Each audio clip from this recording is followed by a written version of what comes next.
Halo semua, selamat datang kembali di sini bersama saya Arif Priyatna. Baik, pada kali ini kita akan sedikit berbincang-bincang mengenai teknologi informasi. Berbicara tentang teknologi informasi pasti akan banyak pembahasan yang muncul. Kita tidak akan kehabisan bahasan jika sedang membahas teknologi informasi. Perkembangan teknologi yang semakin pesat dari waktu ke waktu ini membuat masa depan dari teknologi itu sendiri menjadi lebih cerah.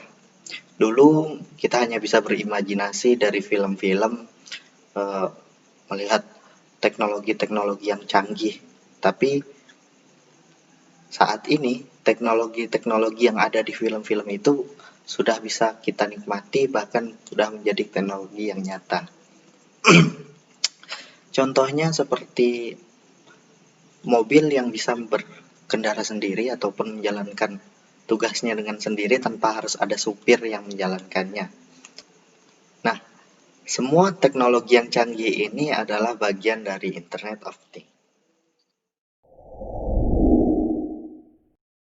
Yap, Internet of Things. Sebuah istilah yang belakangan ini mulai ramai diperbincangkan, namun masih banyak orang yang masih belum mengerti apa maksud ataupun apa arti dari istilah Internet of Things ini. Sebenarnya hingga saat ini belum ada pengertian yang valid ataupun definisi standar mengenai arti dari Internet of Things ini.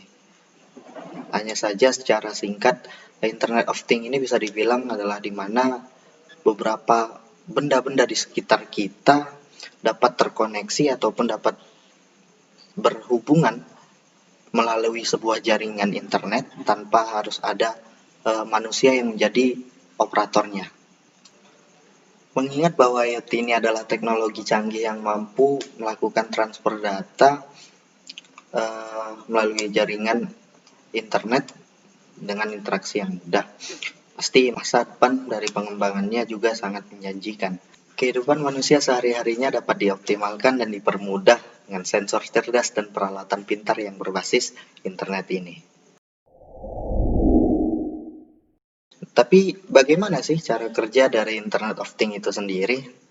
Sebenarnya Internet of Things ataupun biasa disingkat IoT bekerja dengan memanfaatkan suatu argumentasi pemrograman yang dibuat oleh manusia, di mana tiap-tiap perintah argumen tersebut bisa menghasilkan suatu interaksi antara mesin satu yang telah terhubung dengan secara otomatis tanpa campur tangan manusia dan tanpa terbatas jarak berapapun jauhnya. Jadi internet di sini adalah sebagai media penghubung antara mesin satu dengan mesin lainnya.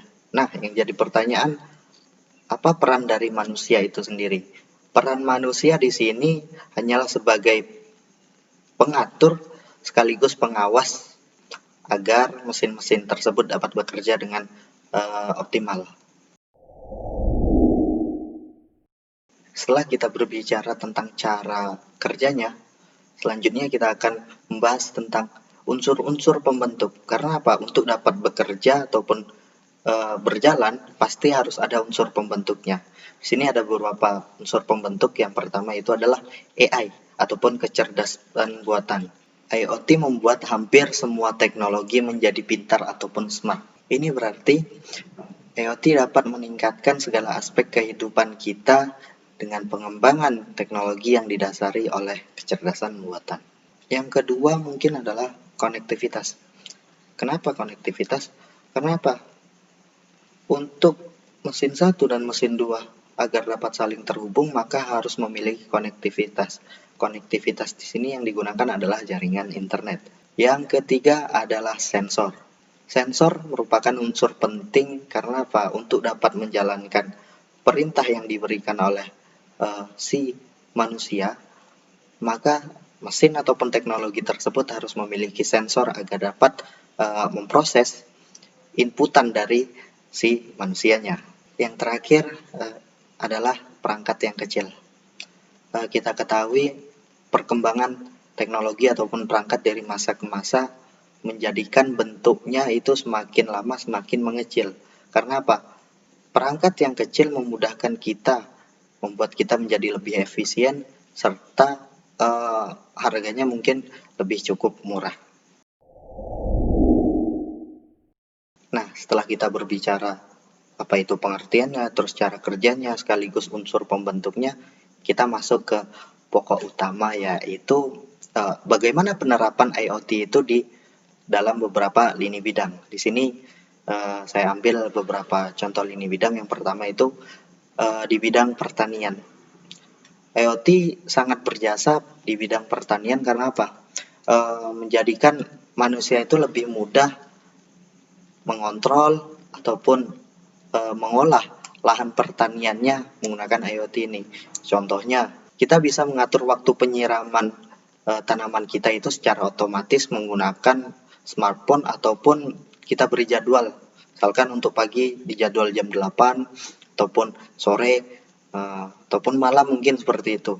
Bisa juga kita jadwalkan untuk pemberian pupuknya. Itu di bidang pertanian. Selanjutnya di bidang bukan di bidang sih, mungkin bisa kita terapkan juga di rumah kita agar menjadikan rumah kita sebagai rumah pintar ataupun smart home. Contohnya kita bisa mengatur lampu kita bisa dijadwalkan hidup ketika memasuki waktu malam ataupun menjelang malam. Terus juga kita bisa mengontrol CCTV hanya lewat smartphone kita, seperti itu.